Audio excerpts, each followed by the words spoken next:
नमस्कार। आज की इस वीडियो में हम रीफाइनेंस और रीपर्चेस क्या होता है इसके बारे में समझेंगे। सबसे पहले बात करते हैं रीफाइनेंस की। रीफाइनेंस का मतलब होता है खुद की गाड़ी पर दोबारा फाइनेंस करवाना। इसकी दो कंडीशन हो सकती है। पहली कंडीशन में जब आपने फर्स्ट टाइम लोन लिया होगा उसकी कंपनी, और जब आप सेकंड टाइम लोन ले रहे हैं उसकी कंपनी सेम होगी।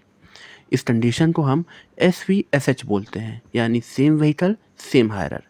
मतलब आपका व्हीकल भी सेम है, ऑनर भी सेम है और हायरर कंपनी भी सेम है। सेकंड कंडीशन में आपने जब फर्स्ट टाइम लोन लिया होगा उसकी कंपनी अलग, और आप जब दोबारा लोन ले रहे हैं उसकी कंपनी अलग होगी।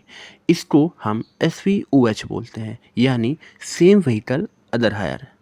इस केस में कस्टमर तो सेम रहता है, व्हीकल भी सेम रहता है, बट हायर कंपनी बदल जाती है। ध्यान रखें कि यहाँ फाइनेंस कंपनी भले ही बदल जाए पर ऑनर नहीं बदलता, इसलिए इसे हम रीफाइनेंस कहते हैं।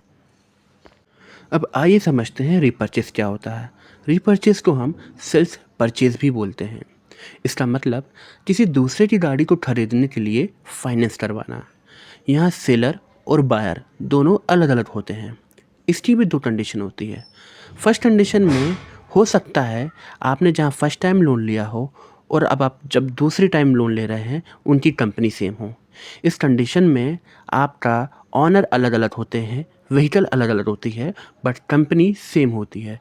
इसे हम OVSH बोलते हैं, यानी other vehicle same higher. Second condition में आपकी जहां आपने फर्स्ट टाइम लोन लिया होगा उसकी कंपनी अलग, और आप जहां सेकंड टाइम लोन ले रहे हैं उसकी कंपनी अलग होती है। इस केस में आपका ऑनर भी अलग होता है, आपका व्हीकल भी अलग होता है और आपकी हायर कंपनी भी अलग होती है। इसीलिए हम इसको OVOH बोलते हैं, यानी अदर व्हीकल और अदर हायर।